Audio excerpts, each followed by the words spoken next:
Okay, everyone, welcome. Thank you so much for being here with us on this lovely Saturday afternoon. It is my very great pleasure to welcome you to the final public program in conjunction with our current CoCA exhibition, A Conversation Through Time and Space. The exhibition opened in January of this year on January 7th and has been extended and will be on view by appointment only until April 17th. And so I urge you to make your appointments via the CoCA website so that you will be able to see this incredible exhibition before it closes on April 17th.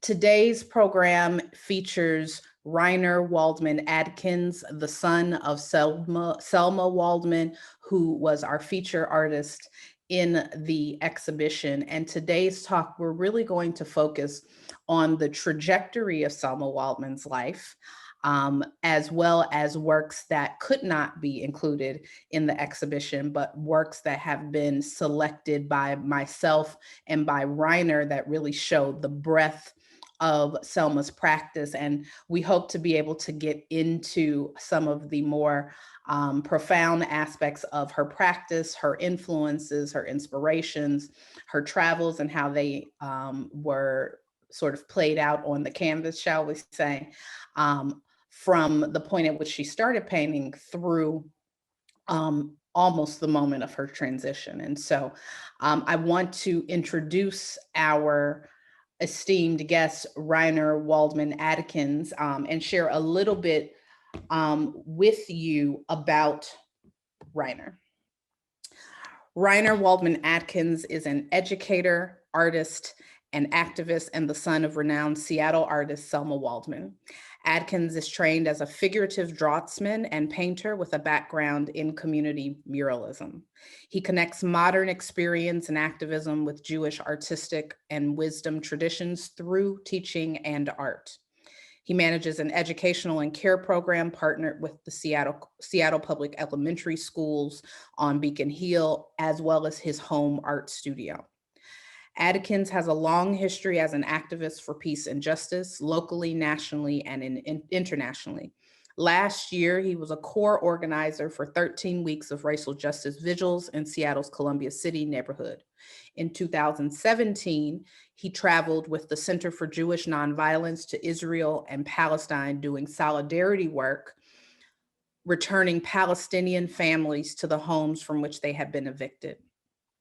Adkins is a 2020-2021 recipient of a Center for Washington Cultural Traditions Heritage Arts Grant, working as a teaching artist in the skill of Jewish calligraphy.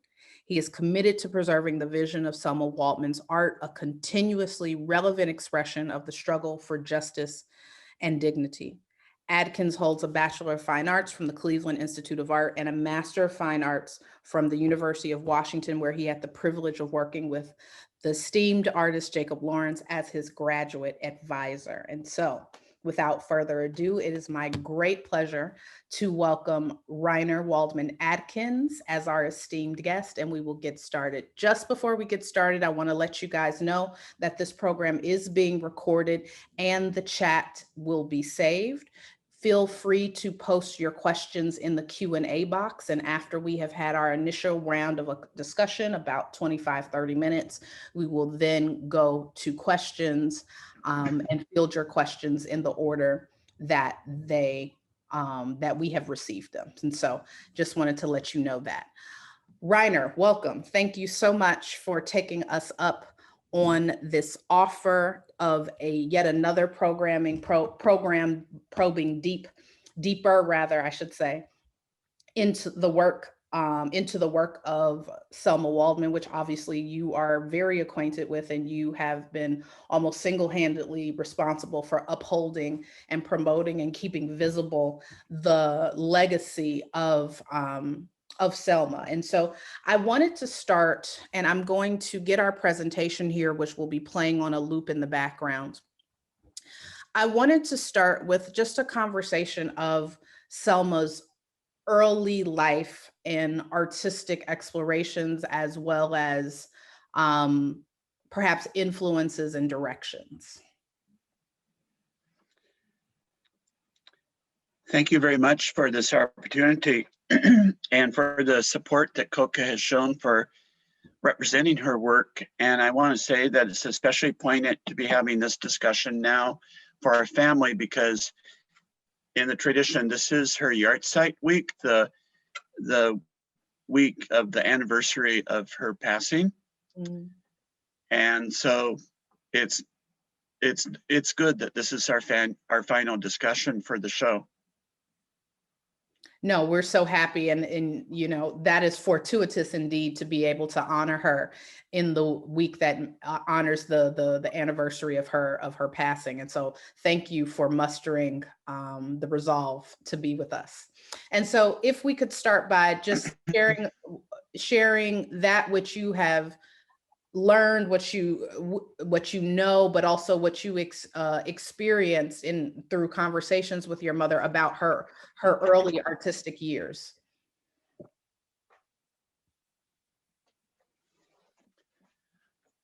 What I know about her early artistic years is that she started very young. She was born and grew up in Kingsville, Texas, in the far south of Texas. And actually one of her early inspirations was my great uncle, her uncle, Myron Waldman, who was an animator who worked on Betty Boop and Popeye and many other famous animated characters.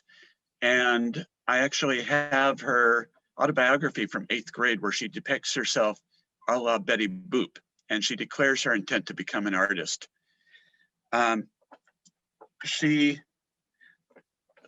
left Kingsville as early as she could to go to school at the University of Texas in Austin, and had a very successful and honored tenure at the University of Texas.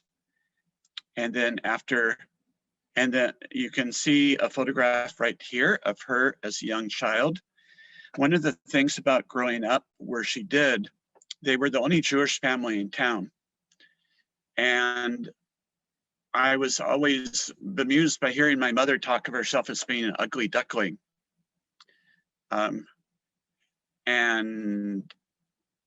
then when I knew that she was dark-haired and olive skinned and she was growing up in South Texas and she was Jewish, or she was taken for being Mexican-American. But when I saw the photographs of her as a child, I kind of thought, oh, okay, because she really stands out in the photographs among many other people. And she was an award-winning art student and young artist, and she exhibited prolifically in group shows. One of the things that's striking about the group shows is that she's often exhibiting with people who went on to become very famous, Roy Lichtenstein and many other very well-known artists. And this is a very broad question, so maybe you can help me by helping me zero in a bit. Oh, you're muted.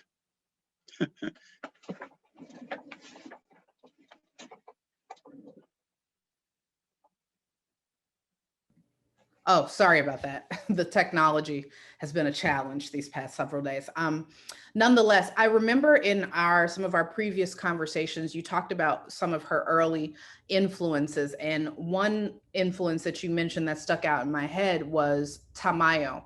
And you know, Tamayo was one of, you know, the great Mexican painters, muralist, that kind of thing. And so I was curious if, you know, as to what perhaps your mother may have discussed about that, but also what some of her other influences were. I mean, she is from Texas, which similarly to Seattle is not a art world center, was not then, still is not now, but she clearly was very plugged in and tuned in with what was going on at her time contemporarily. And so I was wondering if you could speak to some of those influences and how you perceive them as manifesting in her works at that time. I think some of her early influences were Rufino Tamayo, Max Beckmann, Rico Lebrun, Katie Kovitz. I think with someone like Tamayo, I think it's really the mood of the work and the particular approach to the material, and there's a love of surface, and I think that's fairly obvious in some of the images that we saw of her very early work. The clown, which is inspired by Rilke, my namesake, and the reclining woman with a bird. And I also think that perhaps the ability to work with the human form and from a very knowledgeable perspective, but then to be able to distort it productively, is something that she also learned from some of these artists. But I think really the influence of Tamayo is something that's fairly visible in literally the technique of her early paintings. And would you say more the technique than perhaps the subject matter? Because we know that oftentimes many of the great Mexican muralists, particularly who were producing at that time, took on a politicized or political social, what we now call social justice um, subject matter. And so do you think that even if she was not at that time depicting that in her work, that may have also been an influence as she came into her political consciousness as a young person? I think so. Her earlier work is much more introspective, and the period of time leading up to being a Fulbright scholar in Berlin, that particular time is totally pivotal. And I think she was primed for it. She was ready for it. I can't do time travel and speak for exactly how she made such a dramatic turn from being quite introspective and I guess and poetic in her approach to her art, and then the horror and the anger being voiced in her work, and her capacity to give voice to the brutalized body. I still, of course, I'll never really get it answered was possible. It's clear looking at the drawings, at the work, for example, the student life drawings that have popped up. She was very, very skilled. The student life drawings are from when she's probably anywhere from 20 to 22. And her empathy for the human figure is very, very clear there. So you mentioned this pivot point when she received the Fulbright scholarship, which is what took her to Berlin. And by that time, you would have been a young person, but nonetheless having your own memories of that time. And I recall in our previous conversation that she was in Berlin in 1959 at a time where the World War II had just ended 14 years before, where Germany was certainly still in the midst of its economic punishment minimally for what took place during World War II for the genocide. And so what do you think it was about Berlin and perhaps where she may have wanted to push herself um, in her artistic practice, but potentially also politically, that led her to go to Berlin? Obviously, she's an educated person, smart and tapped in, so she would have been clear about the significance of 1959 being not even 20 years later from the end of World War II and also the end of the Holocaust. And so I was just wondering if you can comment on that as well.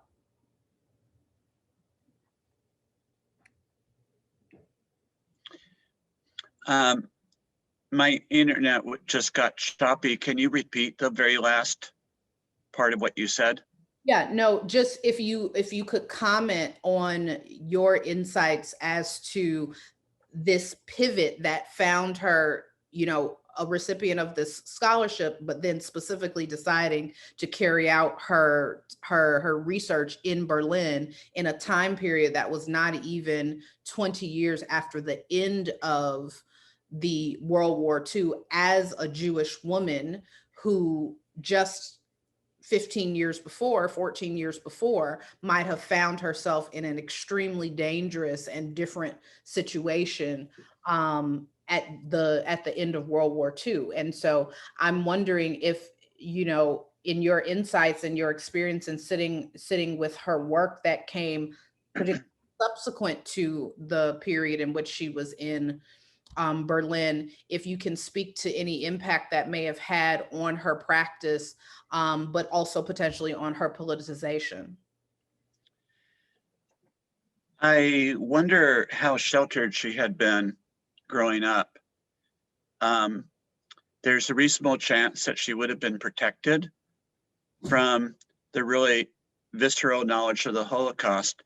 And also, people of a certain generation, it took a while for the Holocaust to really be discussed and begin to be taught. People didn't want to talk about it at certain periods in the community, and I think there's lots of equivalences with other ethnic and minority communities in this reluctance to really tackle it. I think she was keenly aware of the intellectual and artistic life in Germany that the Nazis had sought to destroy. And of course, they did destroy the very, very rich German Jewish intellectual and artistic life that was incredibly fertile in terms of art and ideas and writing and poetry and music. And also, of course, the progressive artistic and intellectual expression in Germany. And I think that awareness is part of what took her to Berlin. In a way that seems kind of rash, really, to go into the heart of the beast. Yeah. I remember, you know, my memories of Berlin are as a 4 and 5 year old. So they're not very strong, but I still remember the buildings showing evidence of war, you know, the bullet holes and the bombed out buildings and so on. And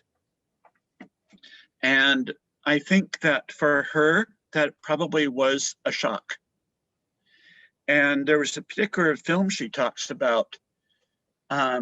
It actually was a Swedish film where she was confronted with the image of bodies being thrown through space and living people who had become these inanimate stick-like figures. And that had a huge impact on her.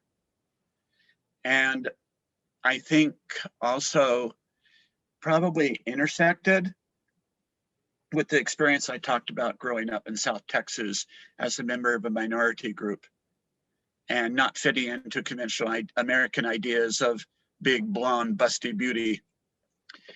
So I think that there's a period of tremendous turmoil. And one way that was evidenced was in my parents' relationship. My parents were a multicultural couple. I have the letters from my grandfathers about why they shouldn't get married, etc. And one of the reasons they couldn't stay together was that she was having to struggle with this knowledge she had gained. And my father wasn't a bad person, just couldn't understand it.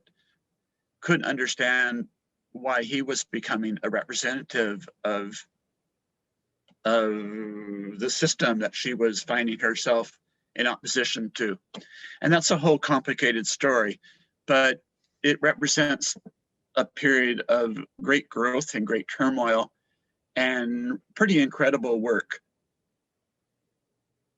And specifically, what sort of in the immediate post Berlin years. So you guys were there between 59 and 61. She returned to Seattle in 61. And so the works that came immediately after that, which should be coming up actually shortly in the loop, what were some of those works in particular? Well, well, one thing that happened in Berlin was she had been primarily, she had been both a draftswoman and a painter. Mm-hmm. And when during the time in Berlin, she did continue to paint for a bit, but doing extremely expressive drawings, such as some of these that you're seeing, and even more drawings that are even more abstract. Mm-hmm. Figurative, but very abstracted figurative work, such as this. That became a mode of expression that she really pushed. And the first series, the earliest works are working with the theme of a barrier. Mm-hmm. And one of the things that happened just as we were leaving Berlin is when the Berlin Wall went up. So, being in Berlin and in a very physically encountering the place that artists like Beckmann and Kollwitz and Gross and all the other artists had been functioning in, and then to see the aftermath of that and all the Cold War politics that were going on, the wall going up. That became the Barrier series. And then from there, she moved into The Falling Man, which was in response to that film I spoke about, to those images of the bodies flying through the air. Mm-hmm. And she speaks about how to give voice to the voiceless. Mm-hmm. And by the voiceless, it was very much as expressed through the human body. Mm-hmm. But in any case, the ink drawings that you're showing, I probably have of the Barrier and of the Wrestlers, I probably have about 200 of each, at least. Wow. These drawings. I was really struck by both the detail. It's like the simultaneous detail and abstraction. And in particular, this one, Barrier Head number 3, just kind of the absolute horror, this 3 and 4 in particular, that's depicted on the faces. It's extremely striking, but it's also extremely beautiful. That's okay. That's really great. That really gives sort of, my brain already started clicking there. Okay, so 2 years in Berlin. By 1961, decides to move back to the United States and ends up in Seattle. How Seattle? Why Seattle? Well, we moved to Seattle when I was 2.5 years old. I think both of my parents wanted to get the hell out of Texas, somewhat different reasons. And Seattle was a green place on the map and had influences from Asia, and it had its own particular kind of art scene going on. I think that in part this was very driven by my father at the time. He had always hungered to be in a place with snow and mountains and greenery, and he was an architect, so he was very influenced by the Japanese influence on American architecture. I think my mother was aware of artists like Mark Tobey and Kenneth Callahan, and and so on. Morris Graves, as we, you saw the earlier work that was much more introspective that she did, and she just wanted to get out of Texas. In terms of why we returned to the Seattle area, I think that's part of the struggle of their relationship. Gotcha. Probably if she had ended up in a place like New York or some other quite cosmopolitan city, the trajectory of her life and art would have been different. When she did return to Seattle, she was very quick to plug into, as her politics began to really blossom, she plugged very quickly into the progressive scene in Seattle, the particular, and met other women. There's a whole group of very progressive Jewish women who were peers of hers, such as in this photograph, and became involved in civil rights work and anti-nuclear work. And she developed a community in Seattle because Seattle had a rich progressive tradition. The challenge of that was the isolation from the styles of art that were and experience that were having the greatest influence on her. And that by that time, so in many ways, her presence in Seattle as an artist was rather incongruous. Yes. Yes. So by that time, we're talking about the mid to late 60s. And so by that time, who are some of her influence? I'm interested in her contemporaries, but also who is she looking at and most intrigued by at that time in terms of other artists?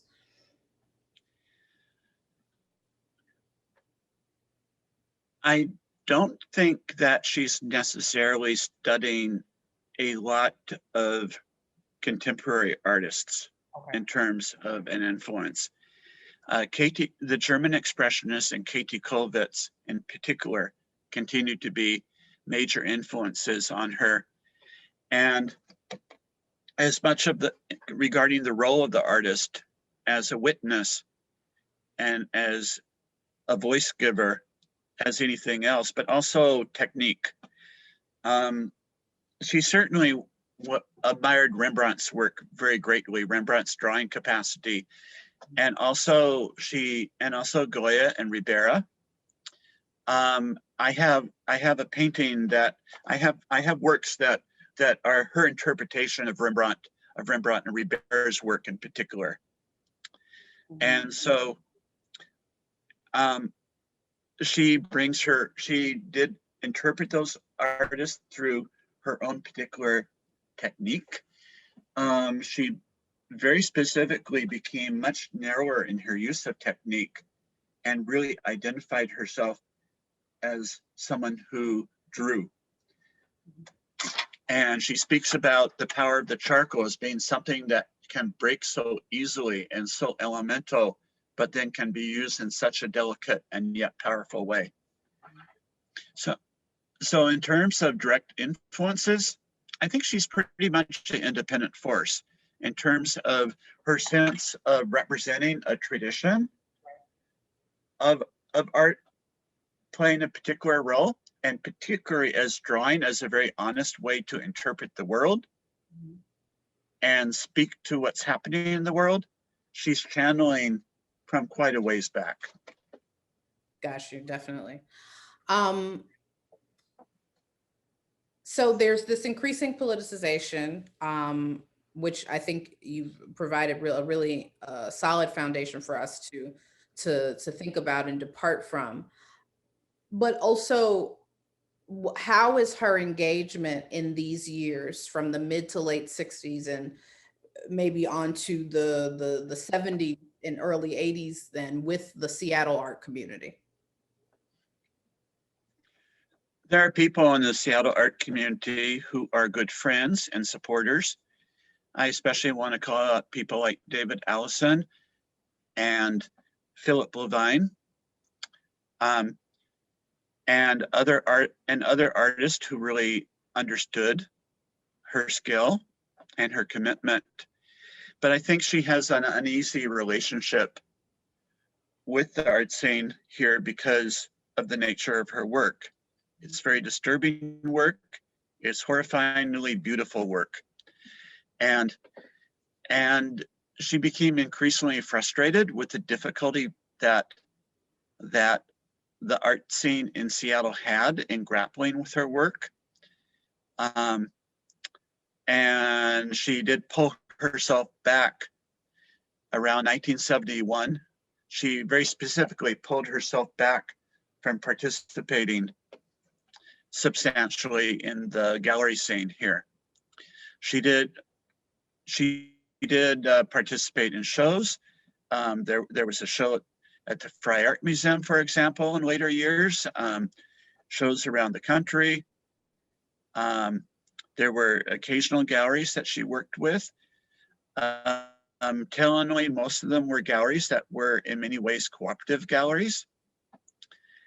But she pulled back and separated herself from the gallery scene and ended up being in a somewhat adversarial relationship.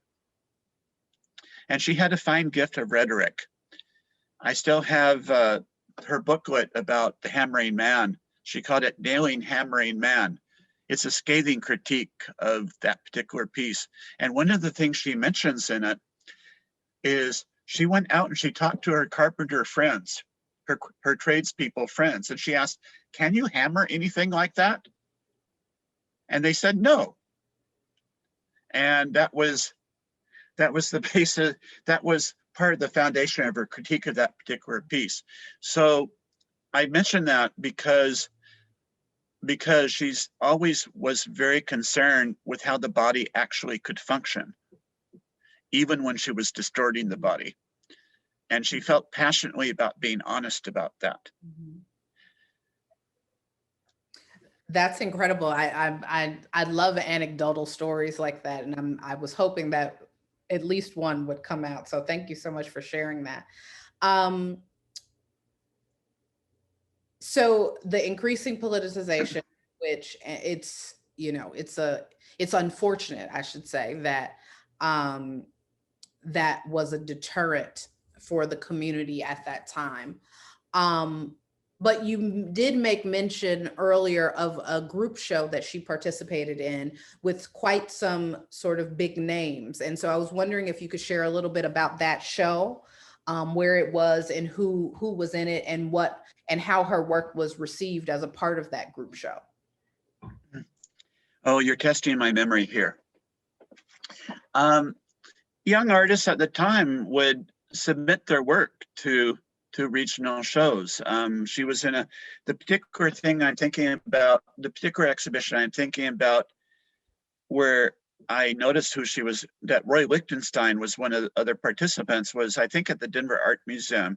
So there would be regional shows around the country and she would submit work for that. That's what young artists did.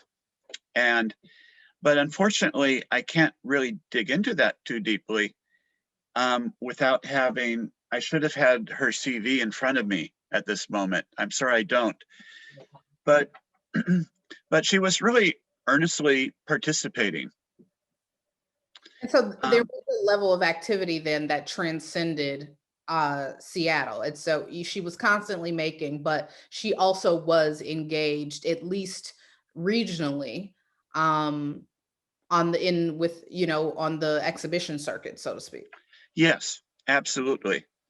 But I think that was before Berlin. Okay.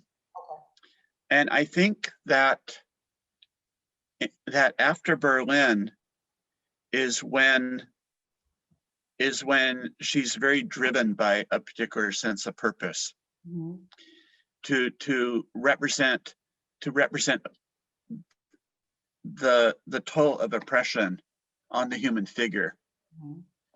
And she works in series. And so, I mentioned that I have many of the wrestlers of the barrier, the Falling Man series. we probably have at least 30 more. Wow. And this is not counting the pieces that are in the collection of the Jewish Museum, the Jewish Museum in Berlin.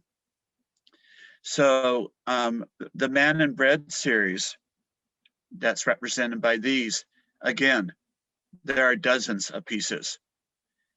And so she was actually rather obsessive in working in very, very specific, very directed manner. And so I think that probably made it more challenging to do what she had done as a younger artist. She worked very hard. She worked consistently. And she also had made the decision to be politically active. So, and often putting her body on the line. I remember the first time I saw her get arrested on TV. Wow. When I was a kid. Wow. What were the circumstances of that? It was a sit-in at the Seattle Draft Board. And she had dropped me off at the home of Vincent Gretchen Davis, who were my third set of grandparents. And I didn't really realize why I'd been dropped off. And they turned on the TV, and there was my mother being dragged down the stairs by the cops. And of course, at that time, the first thing I thought, I was kind of shocked, she had kind of shielded me from some of these things. But in any case, she continued to be a very, very committed political activist. Later on, she became a leader in the anti-apartheid coalition in Seattle. And she founded a group that she was very involved with Women for Black for a long time. So multiple ways that she was a political activist, as well as being consistently working as an artist. And there's only so much time to market yourself and to honestly do the bullshit balance.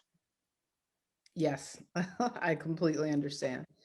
And so I'm glad that you mentioned the her involvement in the anti-apartheid movement. There's a picture here that documenting her arrest at the consulate, but there are two other specific photos, and I want to see if I can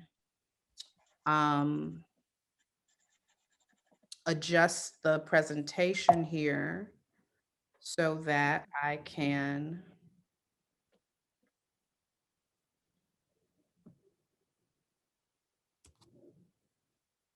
focus on that particular image for a moment, because this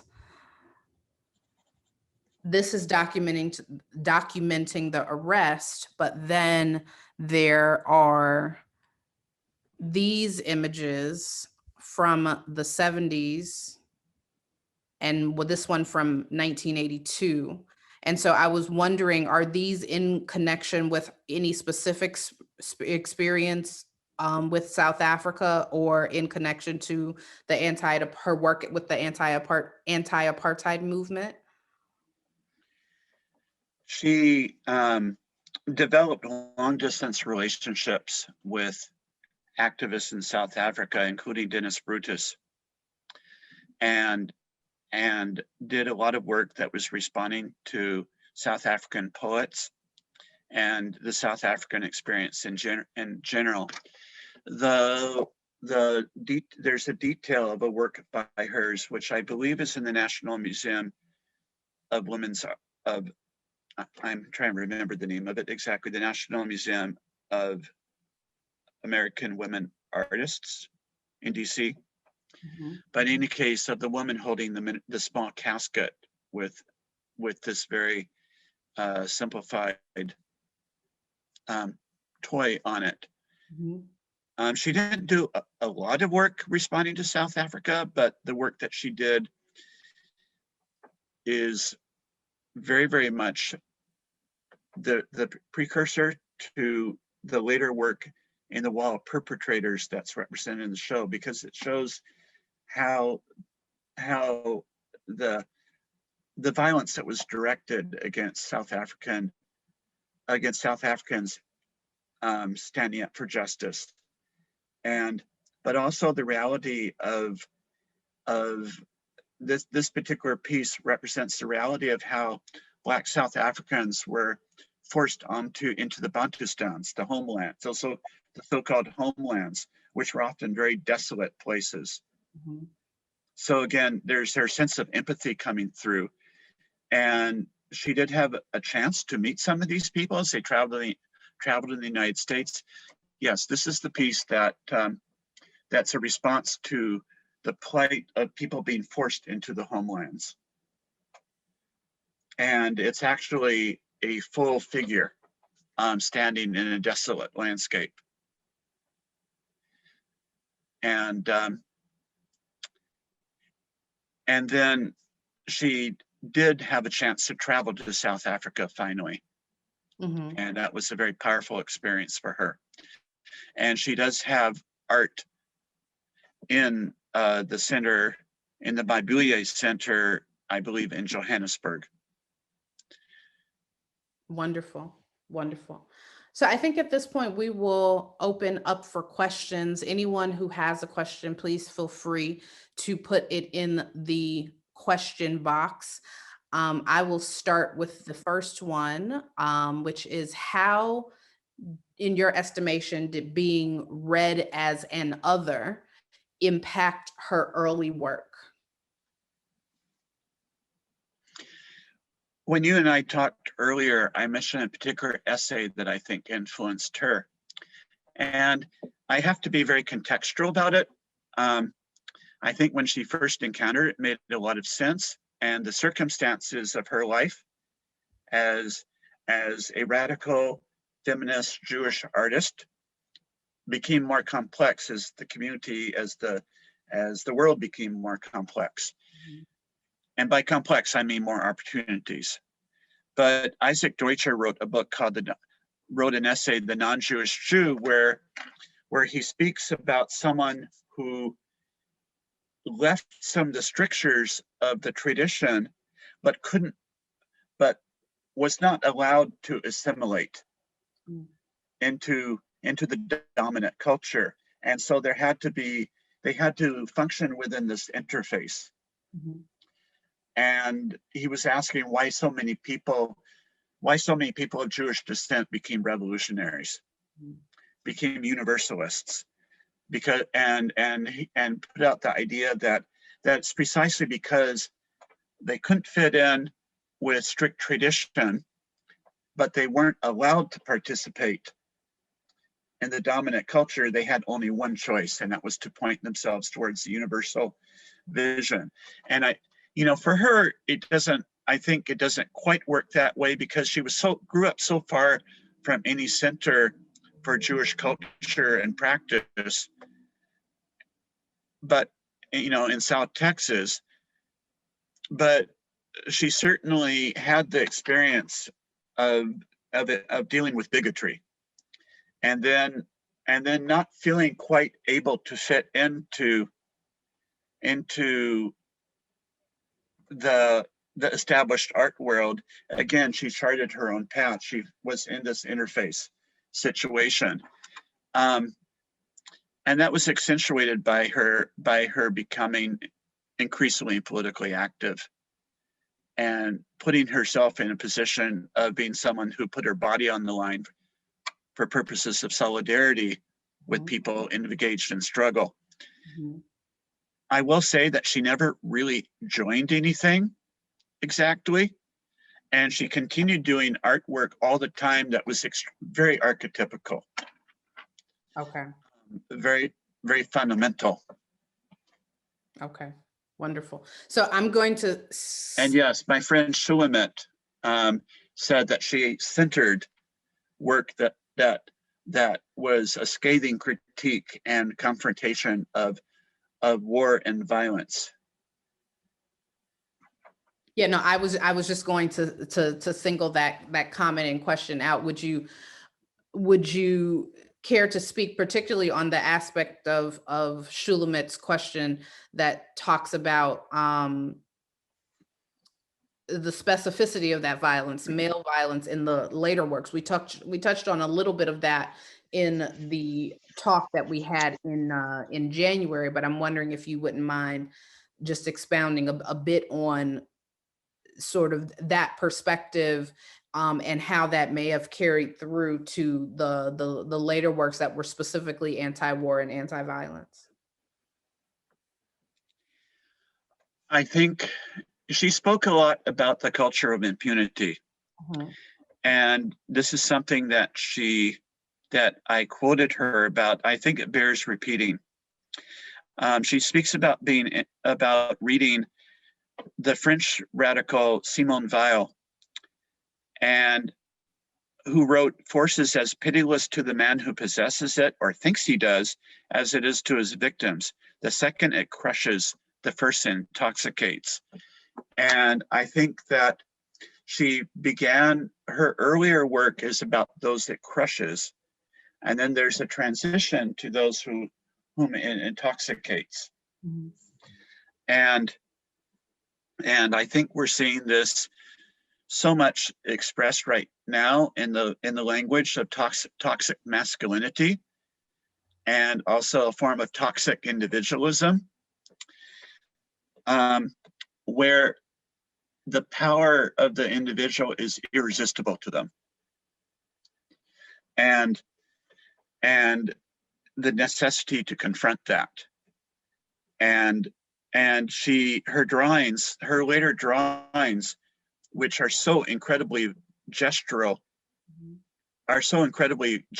and visceral, and begin to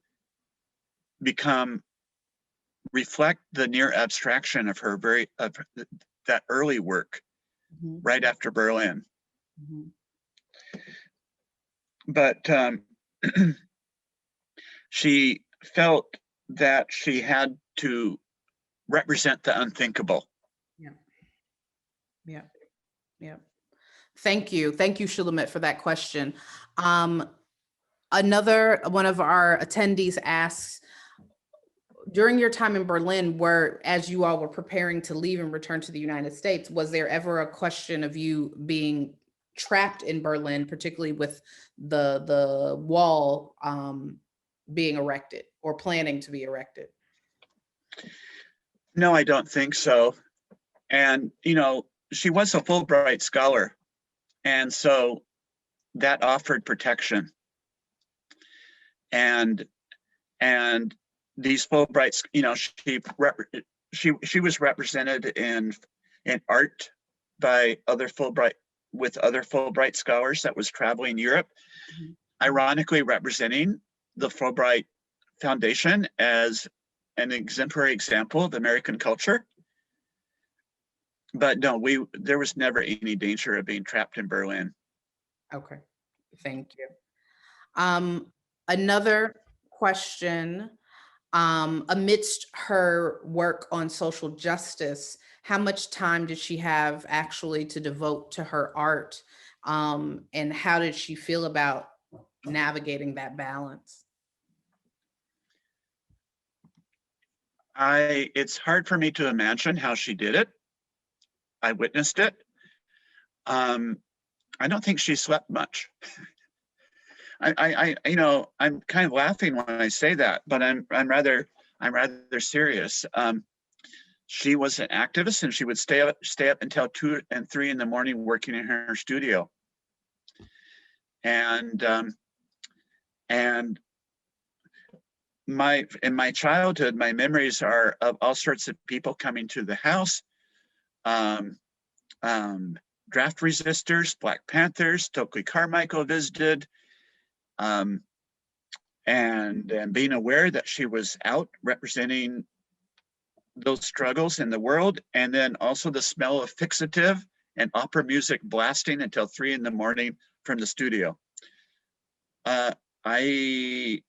She did both, and I really can't even now imagine exactly how she managed. Yeah, no, it's monumental. It's monumental, certainly. Um, Another question. Did Selma ever discuss the impact of the mural tradition, particularly the artists such as Tamayo that she was looking at in the early portions of her career, on the scale of her work, regardless of the actual size? She was a great admirer of many of the Mexican muralists. Mhm. I I think that as she grew older and matured as an artist, that I don't think that they had a very direct impact on the style of her work. Mhm. Um, Although some of her use of perspective and the falling man and so on could hark to people like David Siqueiros and other people, the sense of dramatic foreshortening and gesture. But I think that she deeply admired the Mexican artist and the Mexican muralists in their capacity to represent the work of justice, the struggle for justice, and the sense of people's roots and the ancient cultures out there in the society. The artist as an engaged member of society. I think she deeply admired that and probably envied it. Wow, thank you. Um,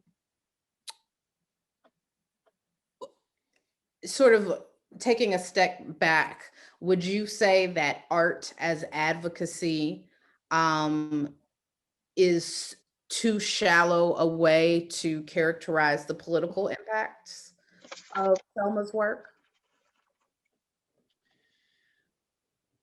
Yes, a lot of art that is committed to advocacy is, and I'm not being pejorative in saying this, is very didactic.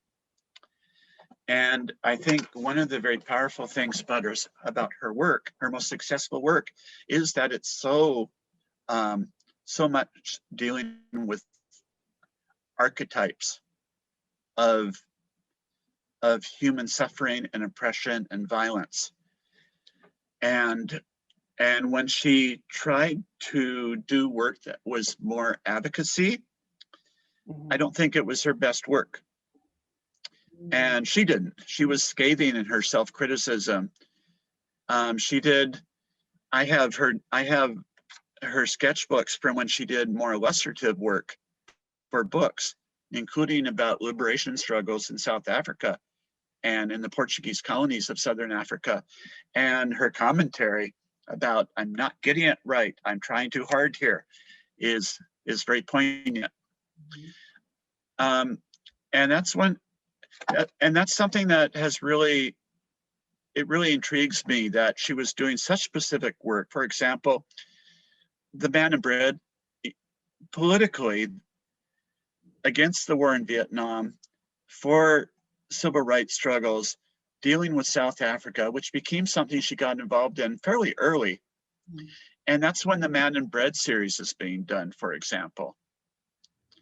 And even when we look at the later work, such as The Wall of Perpetrators and Naked Aggression, where she's responding to what was going on in the Balkans and the Middle East, it's still very archetypical.